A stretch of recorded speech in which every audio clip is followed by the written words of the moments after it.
ትልልቆቹ መምህራን ጭምር የክርስቶስን መሲህነት እየተቀበሉ የመጡበት ጊዜ ነበር። ምክንያቱም ፈሪሳዊነት በራሱ ሊድ የሚያደርገው የሚመራው ወደ ክርስትና ነው። እያናገረው ያለ በብርሃን ውስጥ ያለ ነው። ለምን ታሳደኛለህ ብሎ የሚጠይቀው ነው። ስለዚህ ማነህ አንተ ማነህ ማሳደህ አንተ ማነህ ይለዋል።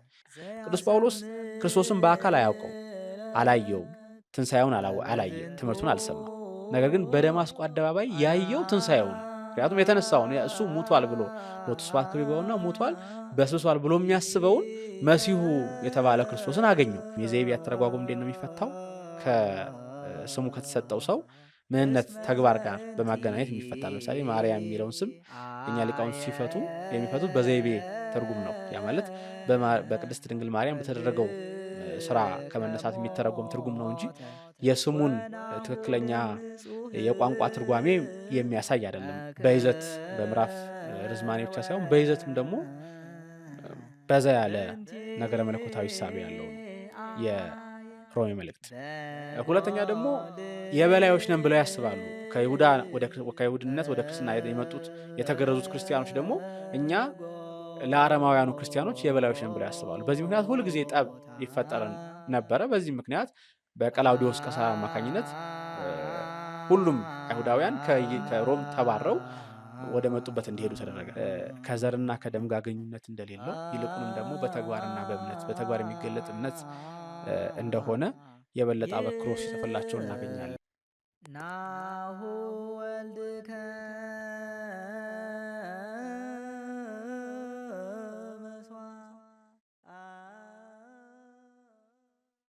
በስመ አብ ወወልድ ወመንፈስ ቅዱስ አሐዱ አምላክ አሜን። እንደምን ሰነበታችሁ ውድ የኤማሁስ ሚዲያ ወዳጆች።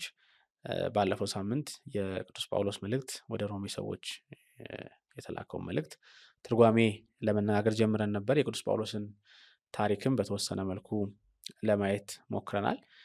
ያቆምነው የሳውል የአሳዳጅነትን ሕይወት በተመለከተ እያነሳን ነበረ። ቅዱስ ጳውሎስ በጠርሴስ ከተወለደ በኋላ በጠርሴስ ያለውን ትምህርቱን የኦሪት ትምህርቱን ከአባቱ ከዮአስ እንደተማረ የፍልስፍናና የንግግር ጥበብ ትምህርት ደግሞ በዛው በአካባቢው እንደተማረ ከዛም ወደ ኢየሩሳሌም መጥቶ ከታላቁ መምህር ከገማልያል ዘንድ የኦሪትን ሕግ የፈሪሳዊነትን ትምህርት እንደተማረ በፈሪሳዊነት ግሩፕ ውስጥ ያለውን የኦሪትን አረዳድ እንደተማረ ተመልክተን ነበረ። ከዛም በኋላ እንግዲህ ቅዱስ ጳውሎስ ቀናተኛ በመሆን ለአይሁድ ሕግ ለፈሪሳውያን ደንብ ቀናተኛ በመሆን የቀናተኝነት ሕይወት እንደጀመረና መጀመሪያ አስቀድሞ በሮማውያን ላይ የነበረውን ጥላቻ ከዛ በኋላ ደግሞ አዲስ የመጣውን በአይሁድ ዘንድ አዲስ የመጣውን በተለይ ደግሞ በትምህርቱ ከፈሪሳውያን ትምህርት ጋር እጅግ የሚመሳሰለውን የክርስትና ትምህርት ደግሞ ለማጥፋት በአሳዳጅነት እንደተነሳ መነሻውንም ቅዱስ ጳውሎስ ወይም ደግሞ ሳውል የሚያውቀውን የቅርብ ሰው እስጢፋኖስ በድንጋይ ሲወገር ለወጋሪዎቹ ልብስ ከመጠበቅ አስቀድሞ መጀመሪያም እንዲወገር ከማነሳታትም ጀምሮ እንደጀመረ ተመልክተን ነበር። እንግዲህ ከዚህ በኋላ ባለው ሕይወቱ ቅዱስ ጳውሎስ ወይም ደግሞ ሳውል ቅዱስ ጳውሎስ የሚለውን ስም በኋላ በሐዋርያት ሥራ ምዕራፍ 13 በኋላ ነው የምናገኘው። እስከዛ ድረስ ሳውል የሚለው ስም መጠሪያ ስም ነው የሚታወቀው። ያው ለአጠራር እንዲመች ጳውሎስ እያልን እንጠራዋለን እንጂ የክርስቶስን ከሙታን መነሳት የመሲሁን መምጣትና ክርስቶስ መሲሁ እንደሆነ እነዚህ የመሳሰሉ ትምህርቶችን የሚያስተምረውን ክርስትናን ምንፍቅና እንደሆነ አስቦ ነበር ቅዱስ ጳውሎስ። ምክንያቱም ፈሪሳውያን የመሲሁን መምጣት ይጠባበቃሉ፣ የሙታንን ትንሣኤ ተስፋ ያደርጋሉ፣ ስለ መላእክት ያምናሉ። ይህን የመሳሰለውን ትምህርት ያላቸው ናቸው። በይዘት በትምህርት ይዘት ካየነው ክርስትና ቀጥታ የሚገናኘው ከፈሪሳዊነት ጋር ነው። ፈሪሳውያን የሚጠብቁት መሲህ እንደመጣ ፈሪሳውያን የሚጠብቁት ትንሣኤ ሙታን እንደተደረገ የሚያሳይ ነው። ወይም ደግሞ የትንሣኤ ሙታን ምልክት ክርስቶስ መነሳቱን የሚያሳይ ነው። ይህንን ቅዱስ ጳውሎስ ለማመን ተቸግሯል። ስለዚህ በክርስቲያኖች ላይ አሳዳጅ ሆኖ ሲነሳ እንመለከተዋለን።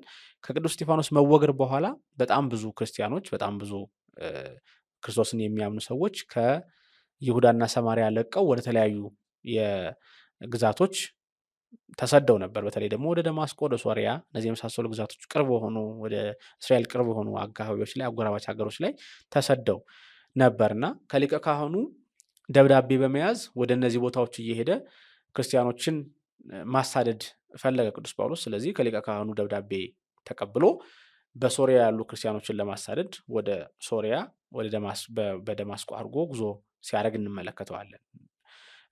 ይህ ጉዞ ቅዱስ ጳውሎስን የነበረውን አመለካከት ጭምር የቀየረ የተመረጠበት ጉዞ ጭምር ነው።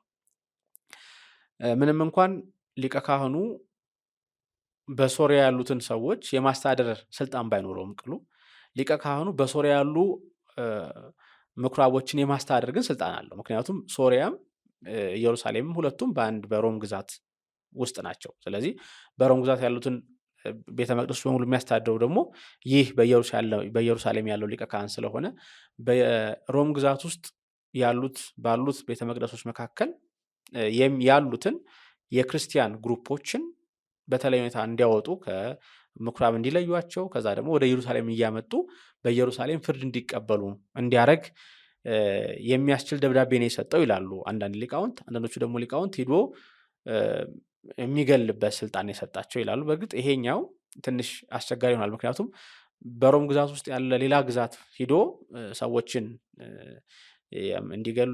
እንዲገሉ የማስደረግ ስልጣን ራሱ ሊቀ ካህኑም የለውም። ምንም እንኳን ሮማውያን በሌላም ግዛት ያሉት አይሁድ ይሙቱም ይዳኑም ያን ያህል ብዙም ትኩረት ባይሰጣቸውም ግን ቅሉ የሊቀ ካህኑ ስልጣን ግን በጣም የተገደበ ስልጣን ያለው። ስለዚህ እንዲህ የማድረግ ስልጣን ያን ያህል ያለው አይመስልም። ግን ደግሞ አንድ ነገር አድርጓል። እሱ ምንድነው? በሮም ግዛት ያሉትን እስራኤላውያንን ወደ ኢየሩሳሌም እንዲያመጣለት የላከው ሮማዊ የሆነ ሰው። ስለዚህ በሮማዊ በቅዱስ ጳውሎስ እጅ ደብዳቤ ጽፎ ልኮ ወደ ቤተ ምኩራብ በቤተ ምኩራብ ያሉትን ክርስቲያኖችን ሰብስቦ ወደ ኢየሩሳሌም እንዲያመጣለት ደብዳቤ እንደጻፈለት ይታመናል። እዚህ ላይ የምንመለከተው አንድ ነገር አለ። ክርስቲያኖች በስርዓት አምልኮ በምኩራብ ይሰበሰቡ ነበር። ለስርዓት አምልኮ የሚሰበሰቡት በምኩራብ ነው። መጻሕፍትን ያነቡ ነበር። የኦሪት መጻሕፍት ያነባሉ። ከዛ ደግሞ በማታ ደግሞ በጌታ ቀን ደግሞ እንጀራን በቤት ይቆርሳሉ። ስለዚህ ክርስትና በአይሁድ መካከል እንደ አንድ የአይሁድ ግሩፕ መታየቱ የሚገርም አይደለም። ያን ያህል የሚደንቅ ነገር አይደለም። ምክንያቱም የሚሰበሰቡትም ራሳቸውንም ሲገልጹ አይሁዳውያን እንደሆኑ ነው የሚገልጹት። አይሁዳውያን ናቸው። ልክ ፈሪሳውያን የመሲሁን መምጣት እንደሚጠባበቁ የመሲሁ መምጣት ይጠባበቁ የነበሩ ግን የመሲሁ መምጣት እንደተፈጸመ የሚያምኑ እንደሆኑ የሚያሳይ ነው። ይሄ በደማስቆ ከተማ ብዙ አይሁድ ይኖራሉ። እንዲሁም ከነዛ መካከል በጣም የታወቀ የአይሁድ መምህር ጭምር አለ፣ ምናሄ የሚባል። እንግዲህ አስቀድሞ ከሳናድን ሸንጎ በክርስቶስ አምኖ ወደ 13 የሚጠጉ ደቀ መዛሙርቱን ጭምር ይዞ ወደ ሶሪያ የተሰደደው ምናሄ ነው። በዛ በሶሪያ ምኩራብ ትልቅ መምህር ነው ይህ ምናሄ የተባለው። በዚህ ምኩራብ ያለው ምናሄ በተለይ ክርስቲያኖችን እየሰበሰበ ያስተምር ነበር። እሱም ክርስቲያን ስለሆነ በመሲሁ መምጣት የሚያምን ስለሆነ ማለት ነው። የሰናድን ሸንጎ አባል ነበር። ክርስትናን ከተቀበለ በኋላ ተለይቶ ከኢየሩሳሌም ወጥቶ ወደ ሶሪያ ሂዷል። ትልልቆቹ መምህራን ጭምር የክርስቶስን መሲህነት እየተቀበሉ የመጡበት ጊዜ ነበር። ምክንያቱም ፈሪሳዊነት በራሱ ሊድ የሚያደርገው የሚመራው ወደ ክርስትና ነው። ምክንያቱም መሲሁ ይመጣል፣ የሙታን ትንሣኤ ይደረጋል የሚለውን ትምህርት በሙሉ በክርስቶስ ሲፈጸም የሚያይ ሰው ቀጥታ ክርስቶስን አምላክ ወልድ አምላክ ማለት የሚከብደው አይደለም። ስለዚህ በዘመኑ ምናሄን የመሰለ ታላቅ መምህር ወደ ክርስትና ገብቶ በሶሪያ ባለች በደማስቆ ምኩራቦችን በሙሉ የሚያስተዳድር የሚያስተምር እሱ ነበር። የተላከው ቀጥታ ቅዱስ ጳውሎስ ወደዚች ቦታ ወደ ደማስቆ ነበር። በ35 ዓመተ ምህረት ነበር የተላከው። እንግዲህ ሳውል በደማስቆ ጎዳና ላይ ሳለ ሳውል እንግዲህ ከኢየሩሳሌም ተነስቶ ወደ ደማስቆ ነው የሚጓዘው። የ5 ቀን አይነት አካባቢ መንገድ ነው። በሁለተኛው ቀን አንድ ነገር አጋጠመው በደማስቆ መንገድ ላይ። ይሄንን ያጋጠመውን የደማስቆ ጎዳና የተለየ ሁኔታ ቅዱስ ጳውሎስ ራሱ 2 ጊዜ በሐዋርያት ሥራ፣ አንድ ጊዜ ደግሞ በገላትያ መልእክቱ ጠቅሶት እንመለከታለን። የሐዋርያት ሥራ መዝጋቢ ቅዱስ ሉቃስ ደግሞ እንደዚሁ በሐዋርያት ሥራ ምዕራፍ 9 ቁጥር 1 እስከ 9 ባለው እንደ ሁለተኛ ሰው ተራኪ ሆኖ ሲተርከው እናገኛለን። በሁለቱ በሐዋርያት ሥራ ምዕራፍ 22 እና በሐዋርያት ሥራ ምዕራፍ 21 ላይ የምናገኛቸው በሐዋርያት ሥራ ምዕራፍ 22 እና በሐዋርያት ሥራ ምዕራፍ 26 ላይ የምናገኛቸው ታሪኮች ቅዱስ ጳውሎስ ራሱ ያጋጠመውን ሲተርክ ነው የምናገኘው። በገላትያም እንደዚህ ራሱ ነው የሚተርከው አጠራሩን በተመለከተ። በሐዋርያት ሥራ ምዕራፍ 9 ግን የምናገኘው ቅዱስ ሉቃስ ተራኪ ሆኖ ያጋጠመውን ነገር የጻፈልን ነው። እርስ በርስ ያን ያህል የሚለያዩ አይደሉም። የተወሰኑ ነገሮች የቃላት የአገላለጽ ልዩነቶች አሉ፣ ግን ታሪኩ አንድ ነው። ምንድነው የሆነው? ወደ ደማስቆ በሚሄድበት ሰዓት ላይ በእኩለ ቀን ከፀሐይ የበረታ ብርሃን ወደ እሱ መጣ። የበረታ ብርሃን ስለነበረ አይኑ ማየት አልቻለም። ስለዚህ ከፈረስ ወደቀ። ድምፅ ይሰማው ነበር ከሱ ዘንድ በሱ አቅራቢያ ያሉ ሰዎች አሉ። ድምፁ ግን ቀጥታ የሚሰማው ለቅዱስ ጳውሎስ ነበር። ድምፁም ሳውል ሳውል ስለምን ታሳደኛለህ የሚል ነው። ሳውል ሳውል ስለምን ታሳደኛለህ። ቅድም ስለ ቅዱስ ጳውሎስ የቀደመ ስሙ ባለፈው ሳምንት ስንነጋገር ሳውል የሚለውን ስም የሰጡት እናትና አባቱ ከብንያም ነገድ የመጀመሪያው የእስራኤል ንጉሥ የሆነውን ሳውልን የሚወክል ነበር ብለናል። ሳውል ዳዊትን ሲያሳድደው ዳዊት ጌታዬ ለምን ታሳደኛለህ ብሎ ጠይቆት ነበር። ልክ እንደዚህ አይነት ጥያቄ አሁንም ክርስቶስ በደማስቆ አደባባይ ለሳውል ያቀርብለታል። ሳውል ሳውል ስለምን ታሳደኛለህ ይለዋል። ቅዱስ ጳውሎስ የሚያሳድደው ማን እንደሆነ አላወቅም። አሁን የሚናገረውና የሚያሳሱ አሳድዳለሁ ብሎ የተነሳው ከአይሁድ ወገን የተወሰኑ ግሩፖች ክርስቲያን የተባሉ ግሩፖች አዲስ ግሩፖች አሉ። እነሱን ለማጥፋት ነው የተነሳው። እያናገረው ያለ በብርሃን ውስጥ ያለ ነው። ለምን ታሳደኛለህ ብሎ የሚጠይቀው ነው። ስለዚህ ማነህ አንተ ማነህ ማሳደህ አንተ ማነህ ይለዋል። እኔ የናዝሬቱ ኢየሱስ ነኝ ብሎ ቀጥታ በታወቀ ስሙ ይነግረዋል። የናዝሬቱ ኢየሱስ የሚለው አንደኛ አይሁድ ጥያቄያቸው የነበረው መሲህ ከሆነ መሲህ ከናዝሬት ሳይሆን ከቤተልሔም ነው የሚወጣው። ስለዚህ የናዝሬት ሰው መሲህ ሊሆን አይችልም የሚል ሐሳብ ነበራቸው። በዚህ ብዙ ተከራክረዋል። እርግጥ ምንም እንኳን ክርስቶስ በስጋ የተወለደው ከዳዊት ዘር በቤተልሔም እንደሆነ ቢታወቅም እድገቱ በናዝሬት ነውና የናዝሬት ሰው እየተባለ ይጠራል። ሁለተኛ ደግሞ ኢየሱስ የሚለው ስም ነው። ይሄም ስም የታወቀ ስም ነው። በአይሁድ ዘንድ የታወቀ ስም ነው።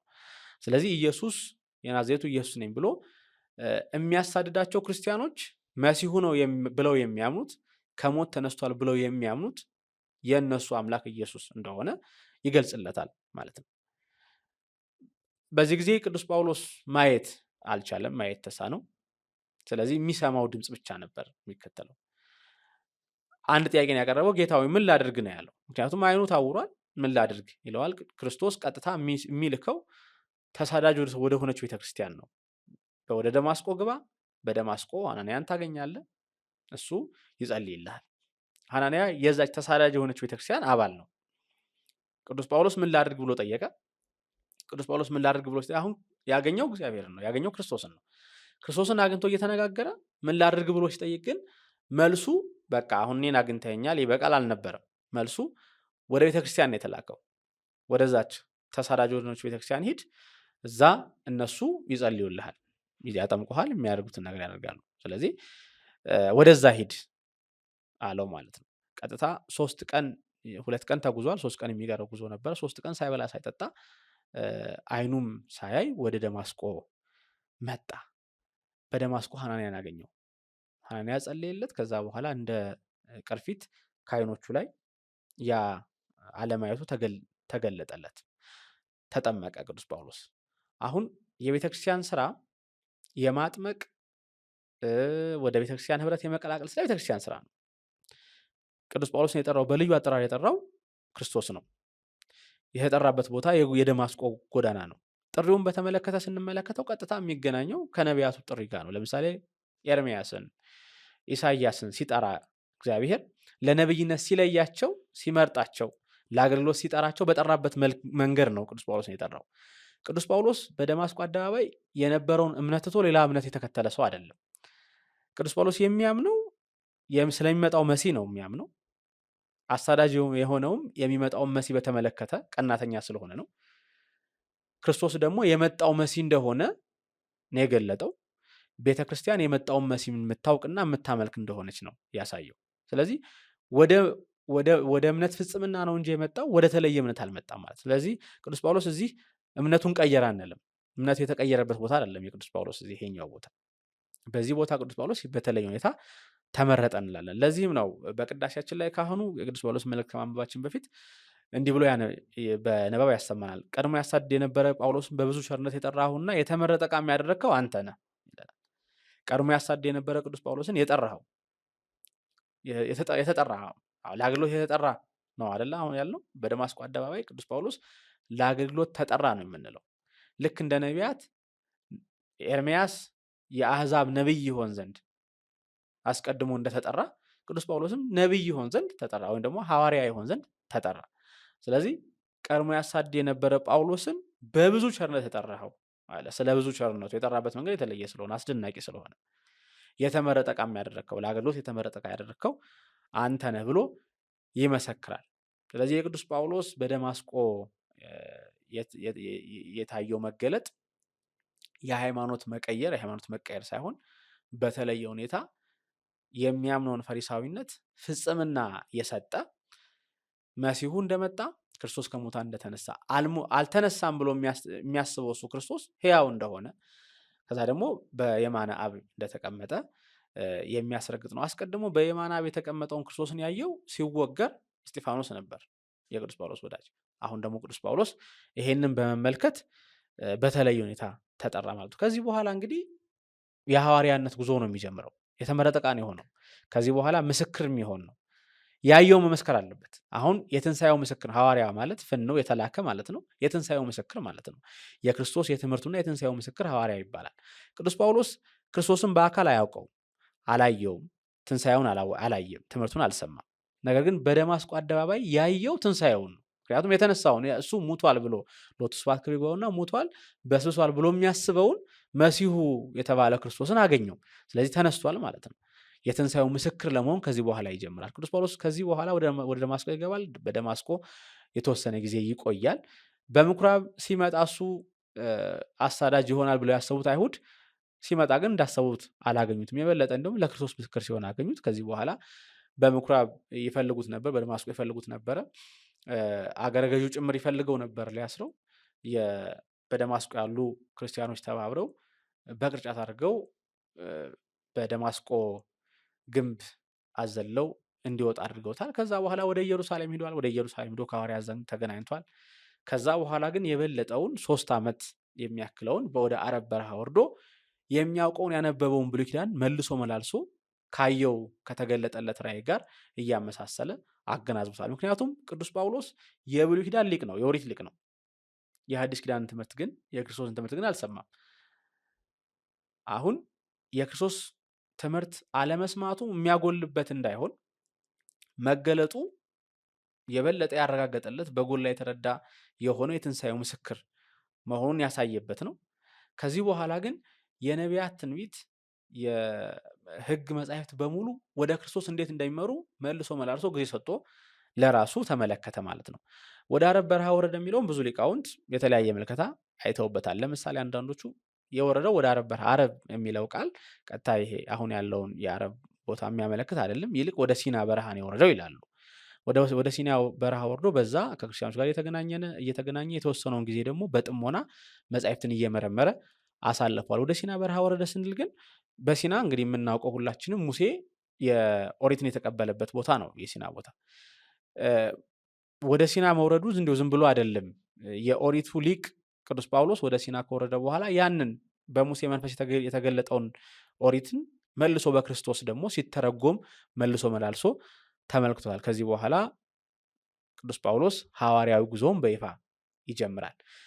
መነሻ የሚሆነው ለዚህ ለሐዋርያዊ ጉዞ መነሻ የሚሆነው ወይም ደግሞ ለማስተማር ጉዞ መነሻ የሚሆነው በሐዋርያት ሥራ ምዕራፍ 13 ቁጥር 14 በሐዋርያት ሥራ ምዕራፍ 13 ቁጥር 1 እስከ 2 የተመዘገበው ታሪክ ነው። በሶሪያ ወይም ደግሞ በደማስቆ አንድ ላይ ተሰብስበው ሲጸልዩ ሳለ መንፈስ ቅዱስ ወደ መምህራኑ ዘንድ ቃል አመጣ። እሱ ምን የሚል ነው? ለእኔ አገልግሎት ጳውሎስንና በርናባስን ለዩልኝ የሚል ቃል መጣ። በዚህ ምክንያት በርናባስና ጳውሎስ ተለይተው እጃቸውን ጭነው ባረኳቸው። ለአገልግሎት አሰናዷቸው። ይህ ጥሪ የመጣው ቀጥታ ከእግዚአብሔር ነው። ለአገልግሎት ይመረጥ ይለይ ብሎ ለቤተክርስቲያን መምህራን፣ ሽማግሌዎች መንፈስ ቅዱስ ተናገረ። በዚህ ምክንያት እጃቸውን ጭነው ወደ አገልግሎት እንዲሰማሩ ባረኳቸው። ከዚህ በኋላ የመጀመሪያውን ሐዋርያዊ ጉዞ ቅዱስ ጳውሎስና በርናባስ ከአንጾኪያ ተነስተው ወደ ታናሿ እስያ ይሄዳሉ ማለት ነው። ከአንጾኪያ ይነሳሉ። የሚሄዱት ወደ ታናሿ እስያ ነው። እንግዲህ በሐዋርያት ሥራ 2 አንጾኪያዎች አሉ። የመጀመሪያው አንጾኪያ የሶርያ አንጾኪያ ናት። ቅዱስ ጳውሎስ ሊያሳድድ የሄደባት ለእስራኤል ቅርብ የሆነችው አንጾኪያ ትልቋ ከተማ አንጾኪያ ናት። ሁለተኛዋ ደግሞ የታናሿ እስያ አንጾኪያ የምትባለው ናት። ቅዱስ ጳውሎስ የመጀመሪያውን ጉዞ ያደረገው ከዚህ ከሶርያ አንጾኪያ ወደ ታናሿ አንጾኪያ ነው። በብዙ በውስጡ ወይም ደግሞ እስከዛ እስከ አንጾኪያ እስኪደርስ በጣም ብዙ ቦታዎችን አግኝቷል። ከአንጾኪያም ከደረሰ በኋላ ከአንጾኪያ እየተነሳ በጣም ብዙ አቅራቢያ ያሉ ከተሞችን እየገባ ወንጌልን ሰብኳል። በዚህ መካከል ከባርናባስና ከጳውሎስ ጋር አብሮ ተከትሎ የሄደ ዮሐንስ የተባለ ማርቆስ ነበረ። ማርቆስ በአንጾኪያ ሳለ ወደ ኢየሩሳሌም እንደተመለሰ በሐዋርያት ሥራ ምዕራፍ 13 ቁጥር 13 ላይ ተገልጾ እናገኛለን። የመጀመሪያው ድርጊት ይሄ ነው። እንግዲህ አንጾኪያ ከደረሱ በኋላ ወዲያው ቅዱስ ማርቆስ ወደ ኢየሩሳሌም ተመልሷል። ሌላው በልስጥራ ጳውሎስ በድንጋይ እንደተወገረም በዚሁ እናገኛለን። በሐዋርያት ሥራ ምዕራፍ 18 ከቁጥር 8 እስከ 11 ላይ ቅዱስ ጳውሎስ ከሞት ድረስ እስኪደርስ ድረስ በድንጋይ መወገሩን እንመለከታለን። ይህም የሆነው አንዲት አሰሪዎቿ በጥንቆላ እንድታገለግላቸው ያደረጓትን ሴት ነፃ በማውጣቱ ነው። ሴቷ ትንሽ ልጅ ናት። አገልጋዮቹ ማነው ባለቤቶቿ እሷ ላይ በእሷ ጥንቆላ አማካኝነት ገንዘብ እያገኙ ይኖሩ ስለነበረ ቅዱስ ጳውሎስ እሷን ከአጋንንት ስርዓት ነፃ ሲያወጣት በቀናተኝነት በመነሳሳት እንዲወገር አድርገውታል። ሌላው በዚሁ ጉዞ ነው ሳውል የተባለው ዕብራዊ ስሙ ጳውሎስ ወደ ተባለ የግሪክ ስም የተቀየረው። እንግዲህ ሰርጊዮስ ጳውሎስ የተባለ አገረ ገዢ ነበረ። በዛው በሰርጊዮስ ጳውሎስ ግዛት ውስጥ ደግሞ አንድ በርያሱስ የተባለ ጠንቋይ ነበረ። ቅዱስ ጳውሎስ የበርያሱስን ዓይን በተአምር ካጠፋ በኋላ ሰርጊዮስ ጳውሎስን ወደ ክርስትና መልሶ አጥምቆ ልበ ብርሃን ካደረገው በኋላ ከዚህ በኋላ እንግዲህ ከሐዋርያት ሥራ ምዕራፍ 13 ቁጥር 19 በኋላ ሳውል የሚለው ስም ይቀርና ጳውሎስ ጳውሎስ እያለ ይጠራል ማለት ነው። የሐዋርያት ሥራ ታሪክ ጸሐፊ ጳውሎስ የሚለውን ስም የኛ ሊቃውንት በዘይቤ ትርጉም ተርጉመውታል። አንዳንዶቹ ደግሞ ሊቃውንት ቀጥታ ከቃሉ ጋር ከግሪክ ተርሙ ጋር በማገናኘት ተርጉመውታል። የግሪኩን ተርም በመያዝ ጳውሎስ የሚለው ስም ቅዱስ ጳውሎስ ያለውን ቁመና የሚያሳይ ነው፣ አጠር ያለ ሰውን የሚገልጽ ስም ነው ብለዋል። ፊዚካሊቲውን የሚገልጽ ነው ማለት ነው። እዚሁም ጋር ያያይዘው ቅዱስ ጳውሎስ መካከለኛ ቁመት ያለው ራሱ ገባ ያለ በዓይን ሕመም የሚቸገር ሰው እንደሆነ ተጽፎ እናገኛለን። የኛ ሊቃውንት ደግሞ በዘይቤ ምስጢር ወይም ደግሞ በዘይቤ ትርጓሜ ጳውሎስ ማለት ብርሃን ማለት ነው ይላሉ። ጳውሎስ የሚለው ስም ብርሃን ማለት ነው ሲባል ከቃሉ ትርጉም በመነሳት አይደለም። የዘይቤ አተረጓጎም እንዴት ነው የሚፈታው? ከስሙ ከተሰጠው ሰው ምንነት ተግባር ጋር በማገናኘት የሚፈታ። ለምሳሌ ማርያም የሚለውን ስም የኛ ሊቃውንት ሲፈቱ የሚፈቱት በዘይቤ ትርጉም ነው። ያ ማለት በቅድስት ድንግል ማርያም በተደረገው ስራ ከመነሳት የሚተረጎም ትርጉም ነው እንጂ የስሙን ትክክለኛ የቋንቋ ትርጓሜ የሚያሳይ አይደለም። ብርሃን፣ ነዋይ ህሩይ ወይም ደግሞ የተመረጠ ምርጥ ዕቃ እያሉ በተለያየ ቋንቋ በተለያየ ትርጓሜ ተርጉመውት እንመለከታለን ኢትዮጵያውያን ሊቃውንት።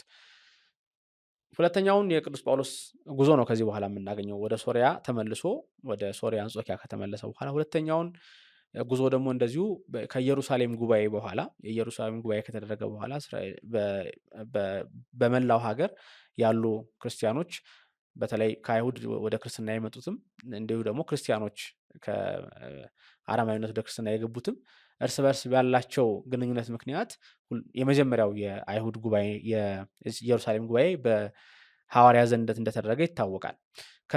ከዚህ ጉባኤ በኋላ የዚህን ጉባኤ ውሳኔ ይዘው እነ ቅዱስ ጳውሎስ ወደ ሶርያ አንጾኪያ ከተመለሱ በኋላ ሁለተኛውን ጉዞ ደግሞ መነሻውን ከዛው ከሶርያ አንጾኪያ በማድረግ ወደ ተለያዩ ቦታዎች በተለይ ደግሞ ይሄ በጣም ሰፊ ጉዞ ነው። በሐዋርያት ሥራ ምዕራፍ 15 ከ18 ያለውን ክፍል የሚያትት ነው። ጉዟቸው ኢየሩሳሌም ወደ አንጾኪያ ነው። ከአንጾኪያ መነሻ አድርገው ወደ ተለያዩ የዓለም ሀገራት ቅዱስ ጳውሎስ ዙሮ አስተምሯል። በዚህኛው ጉዞ ለየት የሚያደርገው የቅዱስ ጳውሎስ ጉዞ ይሄ ለየት የሚያደርገው ምንድነው? አንደኛ የመጀመሪያውን ጉዞ ያደረገው ከቅዱስ በርናባስ ጋር ነበረ። አሁን ግን በርናባስ እና ቅዱስ ጳውሎስ ማን እንውሰድ በሚለው ተለያይተዋል። ባርናባስ ማርቆስን እንውሰድ የሚል ሀሳብ አለው። ማርቆስ ዮሐንስ ማለት ደግሞ ቅድም እንዳልኳቸው የመጀመሪያው የሐዋርያ ጉዞ ላይ ልክ አንጾኪያ ከደረሱ በኋላ ተመልሶ ወደ ኢየሩሳሌም የመጣው ማለት ነው። ጳውሎስ ደግሞ ሲላስን ይዘን መሄድ አለብን አለ። በዚህ ምክንያት ሁለቱ ተለያዩ። ባርናባስ ማርቆስን ይዞ ሌላ መንገድ ጀመረ። ቅዱስ ጳውሎስ ደግሞ ሲላስን ይዞ እንደዚሁ ሌላ መንገድ ጀመረ። አንዳንድ ሊቃውንት ይህንን እግዚአብሔር ባወቀ ወንጌል እንድትሰፋ ያደረገው ነው ይላሉ። ሁለቱም በተለያየ ቦታ ሄዱ። ሁለቱም በሄዱበት ቦታ ወንጌል ሰፍታለች። ሁለቱ አንድ ላይ ቢሄዱ አንድ ቦታ ነው የሚሄዱት። ሁለቱ ወደ ተለያየ ቦታ ደግሞ ሲሄዱ በተለያየ ቦታ ወንጌል እንድትሰፋ ሆኗል ማለት ነው። በዚህ ጉዞ ላይ ነው እንግዲህ ጢሞቴዎስን ያገኘው፣ ጢሞቴዎስን ያጠመቀው፣ ልጁ የሚያደረገው በልስጥራ ጢሞቴዎስ ከአይሁዳውያን ቤተሰቦች ያልተገኘ ግሪካውያን ቤተሰቦች ያሉት ነው። አልተገረዘም። ስለዚህ በአደባባይ እንዲገረዝ አድርጎታል። ያው የአይሁድን ስርዓት ሲፈጽም እናገኛለን ቅዱስ ጳውሎስ እዚህ ጋር። ከዛ በፊልጵስዩስ ታስሯል። በአቴንስ ደግሞ ከፈላስፎች ጋር በአቴናጎረስ አማካኝነት ከፈላስፎች ጋር በአቴንስ ሲነጋገር እንመለከተዋለን። በዲዮናሲዎስ በአሪዮስፋጎስ አማካኝነት ማለት ነው። ሌላው ከዚህ ጉዞ ጋር በቆሮንቶስ ሳለ ከጣሊያን በስደት የመጡ ሁለት ሰዎችን አግኝቶ ነበር። አይሁዳውያን ሰዎችን አቂላና ጵርስቅላ የተባሉ ሁለት ሰዎች ናቸው። እነዚህ ሁለት ሰዎች እንደሱ ድንኳን የሚሰፉ ናቸው። አስቀድሞ በጣሊያን በሮም የሚኖሩ ናቸው። በዚህ በጣሊያን በሮም ሳሉ ቀላውዲዮስ ቄሳር ስላባረራቸው አይሁድ በሙሉ እንዲወጡ ከሀገር ስላለ ተሰደው ወደ ቆሮንቶስ መጥተው በቆሮንቶስ እሱም 2 ዓመት ሲቀመጥ አግኝቷቸው እንደነበረ ይነገራል። ይሄ በኋላ ወደ ሮም መልእክት ስንመለስ የምናገኘው ታሪክ ይሆናል። መጨረሻ ላይ ወደ አንጾኪያ መመለስ ይህ ጉዞ ተፈጽሟል። ሁለተኛው ሐዋርያ ጉዞ ተፈጽሟል። በጣም ሰፊ ሐዋርያ ጉዞ ነው። ብዙዎቹን ሀገራት ኤፌሶንን፣ ቆሮንቶስን፣ ፊልጵስዩስን እነዚህን የመሳሰሉ ሀገራትን በሙሉ ያካለለበት ሁለተኛው ጉዞ ነው ማለት። ሶስተኛው ጉዞ ከአንጾኪያ አሁንም መነሻውን ከአንጾኪያ በማድረግ መጀመሪያ አስቀድሞ የሄደባቸውን ሀገራት መልሶ የሄደባቸው ናቸው። በሐዋርያት ሥራ ምዕራፍ 19 እና ምዕራፍ 20 ተመዝግቦ የምናገኘው ታሪክ ነው።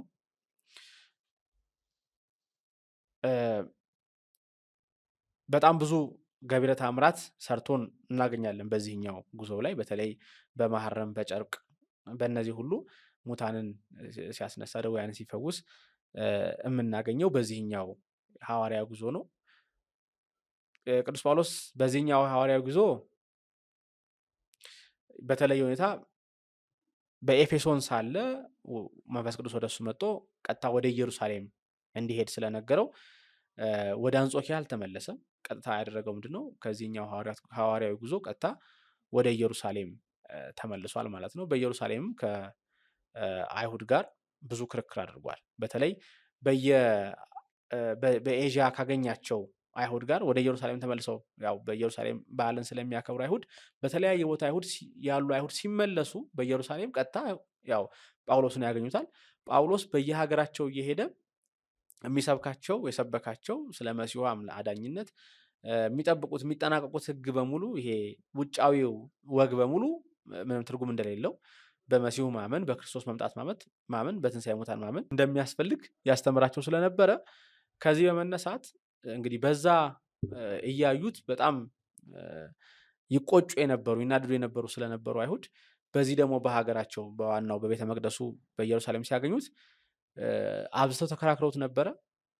ለአይሁድ ሰዎችም ተናግረው ነበር። ይህ ነው በየሀገራችን እየመጣ ወጋችንን የአይሁድን ወግ ቁም ነገር እንደሌለው መከበር እንደሌለበት ሲያስተምር የነበረ ብለው እንደተናገሩ እንመለከታለን። በሐዋርያት ሥራ ምዕራፍ 27 እንግዲህ ዩልያስ የተባለው መቶ አለቃ እንደያዘው ከዚህ በኋላ አይሁድ ምንም እንኳን በዛው በኢየሩሳሌም መግደል ሊፈልጉም እሱ ግን የሮም ዜጋ ነኝ በማለቱና ይግባኝ አሰማለሁ ለቄሳር በማለቱ ወደ ሮም እንደተጓዘ በሐዋርያት ሥራ ምዕራፍ 28 ደግሞ የመጨረሻውን በሮም ሳለ በቁም እስረኛ ሳለ ያለውን ታሪክ ቅዱስ ሉቃስ ዘግቦልን እናገኛለን ማለት ነው። እንግዲህ የመጨረሻ የቅዱስ ጳውሎስን ዕረፍት በተመለከተ የቤተክርስቲያን ሊቃውንት በተለይ ሐዋርያ ናበው የሚባሉት ለምሳሌ በ110 የነበረው ቅዱስ አግናጢዎስ ምጥውለ አንበሳ በዛው በሮም በሰማዕትነት እንደተቀበለ በሰይፍ ሰማዕትነት እንደተቀበለ ጽፎልን እናገኛለን። ሌሎችም የቤተክርስቲያን ሊቃውንት በሮም ሰማዕትነት እንደተቀበለ ጽፈውልናል። በቤተክርስቲያን ትውፊትም ይህ የታመነ ነው። በእኛም ሀገር በሐምሌ 5 እንግዲህ የሁለቱን የአበይት ሐዋርያት የቅዱስ ጴጥሮስና የቅዱስ ጳውሎስን የዕረፍት መታሰቢያ እናደርጋለን ማለት ነው። እንግዲህ ከኢየሩሳሌም ወደ ሮም ተወስዶ በሮም በቁም እስር ከነበረ በኋላ በዛው ሰማዕትነት እንደተቀበለ ይነገራል ማለት ነው። ይህን ያህል እንግዲህ ስለ ቅዱስ ጳውሎስ ካነሳን አሁን ቀጥታ የምንሄደው ወደ ጻፈው የሮም መልእክት ነው። 14 መልእክታትን ጽፏል ቅዱስ ጳውሎስ። ከ14ቱ መልእክታት መካከል ትልቁ ረዥሙ መልእክት የሮሜ መልእክት ነው። በይዘት በምዕራፍ ርዝማኔ ብቻ ሳይሆን በይዘትም ደግሞ በዛ ያለ ነገረ መለኮታዊ እሳቤ ያለው ነው የሮሜ መልእክት። የሮም መልእክት ለየት ባለ ሁኔታ እንዲታሰብ የሚያደርጉት በጣም ብዙ ምክንያቶች አሉት። የመጀመሪያው የተጻፈው እንደ ሌሎቹ ቅዱስ ጳውሎስ እንደሄደባቸው ቦታዎች ወይም ደግሞ ለሚያውቃቸው ሰዎች እንደጻፋቸው መልእክታት አይደለም። ለምሳሌ ለጢሞቴዎስ ሲጽፍ ጢሞቴዎስ ደቀ መዝሙሩ ነው፣ ረዱ ነው፣ አገልጋዩ ነው። ለሱ የሚጽፈው መልእክት ነው። ስለዚህ እሱን ከመጠበቅ አንጻር የሚጻፍ ነው። ሌሎቹንም እንደዚሁ ለምሳሌ ለገላትያ ሲጽፍ በገላትያ ያስተምራል። ቀጥሎ እንደገና ሁለተኛ ላይ በገላትያ ለተነሳው ጥያቄ መልስ የሚሆን የገላትያ ክርስቲያኖችን የሚያጸና ጽሑፍ ነው የሚጽፈው። ወደ ሮም ግን ሳይጓዝ ነው የጻፈው።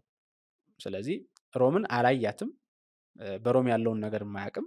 ሮም ትልቅ ከተማ ናት። ያን ጊዜ እንግዲህ የኢምፓየሩ መናገሻ ከተማ ናት። ያን ጊዜ የነበረው አገዛዝ መናገሻ ከተማ ናት ሮም። ስለዚህ ወደዚህ የተጻፈ ነው።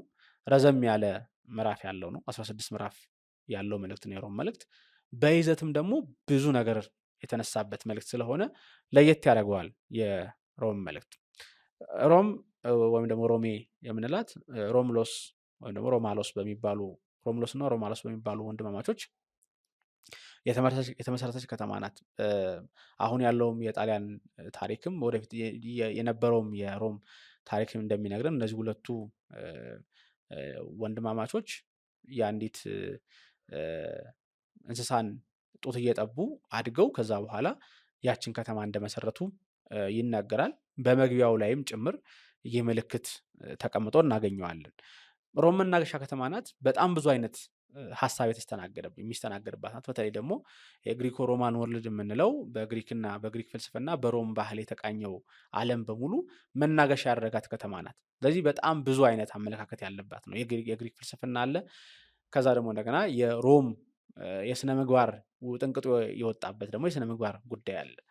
ከዛ ደግሞ ክርስትናው አለ። አይሁድና ክርስትና አለ ማለት በአይሁድ ምኩራቦች አሉ፣ ክርስቲያኖች አሉ።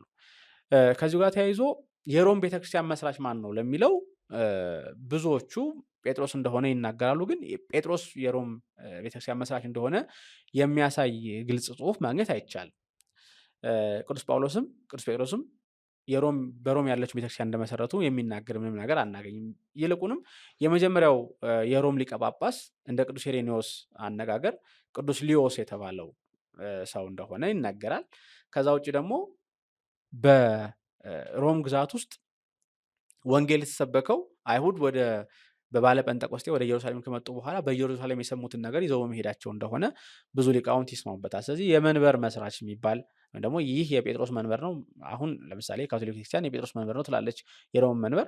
ግን ይህን የመሰለው ታሪክ እስከ 3ኛው መቶ ክፍለ ዘመን ድረስ የምናገኘው ታሪክ አልነበረም ማለት ነው። ግን ቅዱስ ጳውሎስ የሮም መልእክትን ሲጽፍ እንደምንረዳው የሮም መልእክት እንግዲህ ከተሰሎንቄ እና ከቆሮንቶስ መልእክት በኋላ የመጣ መልእክት ነው፣ የቅዱስ ጳውሎስ መልእክት ነው። ይህም መልእክት ስንመለከት እንደምናውቀው ከሆነ በሮም ክርስትና አለ፣ በሮም አይሁዳውያን ክርስቲያኖች አሉ፣ የክርስትናን ሮም አለ። ስለዚህ የክርስትና ኑሮ የተመሰረተበት ጊዜ አይደለም። የሮም መልእክት ሲጻፍ አይደለም ክርስትና በሮም የተመሰረተው። በዛ የነበሩ አይሁድ፣ በዛ የነበሩ ክርስቲያኖች ክርስቲያናዊ ነገርን ያደርጉ እንደነበር ማወቅ እንችላለን ማለት ነው። እንግዲህ በሮም ግዛት አይሁድ ይኖሩ ነበር ብለናል። በአይሁድ እንግዲህ ክርስትና በአይሁዳውያን ዘንድ እንደ አንድ የአይሁድ ግሩፕ ተብሎ የሚታሰብ ነው። በምኩራብ ነው ስርዓት አምልኳቸው የሚፈጽሙት ክርስቲያኖች። በምኩራብ ምንጊዜም ጭቅጭቅ ይፈጠር ነበር። ይሄ ጭቅጭቅ የሚፈጠረው ለምንድን ነው? ክርስቲያኖች በዚህ በሮም አካባቢ ያሉ ክርስቲያኖች ወደ ክርስትና ሲመጡ የመጡት ከአህዛብነት ነው። በዚህ በኩል ደግሞ ከይሁዲነት ወይም ደግሞ ከተሂዶ እምነት ክርስትናን የተቀበሉ መሲሁን ያመኑ ደግሞ አሉ። እነዚህ ሁለቱ የሚገናኙት በአንድ ምኩራብ ነው። በአንድ ምኩራብ ሲገናኙ አንደኛ ምኩራባችን ረከሰብን ይላሉ አይሁዳውያን። ምክንያቱም ያልተገረዙት በክርስትና አማካኝነት ወደ ምኩራብ መጥተዋል። ሁለተኛ ደግሞ የበላዮች ነን ብለው ያስባሉ። ከይሁድነት ወደ ክርስትና የመጡት የተገረዙት ክርስቲያኖች ደግሞ እኛ ለአረማውያኑ ክርስቲያኖች የበላዮች ነን ብለው ያስባሉ። በዚህ ምክንያት ሁልጊዜ ጠብ ይፈጠረን ነበረ። በዚህ ምክንያት በቀላውዲዮስ ቀሳር አማካኝነት ሁሉም አይሁዳውያን ከሮም ተባረው ወደ መጡበት እንዲሄዱ ተደረገ። በሮም የነበሩት አይሁዶች ሲባረሩ በሮም ያሉት ክርስቲያኖች ግን ነበሩ። ስለዚህ በሮም ቤተክርስቲያን የነበሩት ክርስቲያኖች ብቻ ነበሩ ማለት ነው።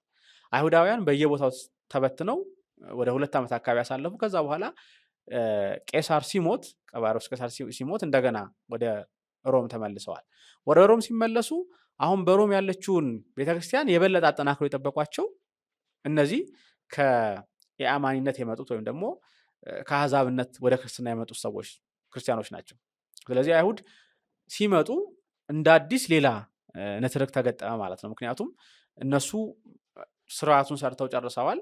ክርስትና ኦልሞስት ወደ 2 ዓመት 3 ዓመት አካባቢ ለብቻቸው ኤክሰርሳይዝ አድርገዋል። በሮም ባለችው ቤተክርስቲያን ውስጥ ትልቁ ችግር የነበረው እንግዲህ ቅድም እንዳልኩት ከአይሁድ ወደ ክርስትና በመጡትና ከአረሚ ወደ ክርስትና በመጡት መካከል በተለይ ደግሞ ከቀላውዲዮስ ቄሳር አይሁዳውያን በሙሉ ከሮም እንዲወጡ ካደረገ በኋላ ሮማውያን ከ2 ከ3 ዓመት በኋላ ሲመለሱ በሙሉ ከአረሚ ወደ ክርስትና የመጡት ሞልተውት ነው ቤተክርስቲያኑን ያገኙት። ስለዚህ በመካከላቸው ሰፊ ልዩነት እንደነበር ይታወቃል።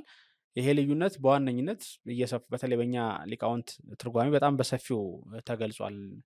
ጥያቄና መልስ በሚመስል መልኩ አንደኛውን በምን እንደሚበልጠው አንደኛው ደግሞ ከአንደኛው በምን የተሻለ እንደሆነ ለማሳየት ሲሞክሩ በዚህ በመቅድመ የቅዱስ ጳውሎስ የሮሜ መልእክት ትርጓሜ መቅድም ላይ ተጽፎ እናገኛለን። እሱን ብትመለከቱት የበለጠ ምስል ከሳች ይሆናል ብዬ አስባለሁ። በዋነኝነት ግን ይሄ ልዩነት በሮም ብቻ ያለ ልዩነት አይደለም። በየትኛውም ቦታ በምኩራብ የሚሰበሰቡ ክርስቲያኖች ክርስትና ከአይሁዳዊነት የተለየበት ወይም ደግሞ የተለየ ያመጣውን ነገር ከመረዳት አኳያ በጣም ብዙ ችግሮች ያጋጥሙ ነበር። ስለዚህ የቅዱስ ጳውሎስ የሮም መልእክት ዋነኛ ዓላማ ይህን የመሳሰሉ ጉዳዮችን የመፍታት ዓላማ ያለው ነው እና ቅዱስ ጳውሎስ በመልእክቱ በጣም ብዙ ነገሮችን አንስቷል። ከፍልስፍና አንጻር መታየት የሚችሉ ጉዳዮችን አንስቷል። ለወቅቱ ፍልስፍናዊ ሀሳቦች መልስ የሚሰጡ ጉዳዮችን አንስቷል። ከስነ ምግባር አንጻር በሮማውያን ዘንድ የሚታወቀውን ስነ ምግባር ክርስትና እንዴት ስለ ስነ ምግባር ያለው አመለካከት ከሱ የተለየ እንደሆነ ለማሳየት ሞክሯል። ስለ ሞት፣ ስለ ኃጢአት ከዛም አልፎ ደግሞ እንዲህ አይነት በማህበረሰቦች ዘንድ ወይ በሮም ልክ እንደ ሮም ባለች ቦታ ላይ በሮም ባለ ትልልቅ ከተማ ላይ ክርስቲያኖች እንዴት ነው መኖር የሚገባቸው የሚለውን ጭምር አብሮ ሲያነሳ እንመለከታለን። ክርስቲያኖች በማህበረሰቡ ዘንድ ያላቸው የአኗኗር ጉዳይ እንዴት መሆን አለበት የሚለውን ጭምር አብሮ ሲመለከት እንመለከተዋለን። ከዛም ባለፈ ደግሞ ስለ ገዢና ስለ ተገዢ ግንኙነት ለምሳሌ ክርስቲያኖች ገዢዎቻቸው እንዴት ነው ከገዢዎቻቸው ጋር ያላቸው ግንኙነት ምን መምሰል አለበት የሚለውን ጭምር ሲያነሳ እንመለከተዋለን። በጣም ሰፊ ጉዳይ ነው።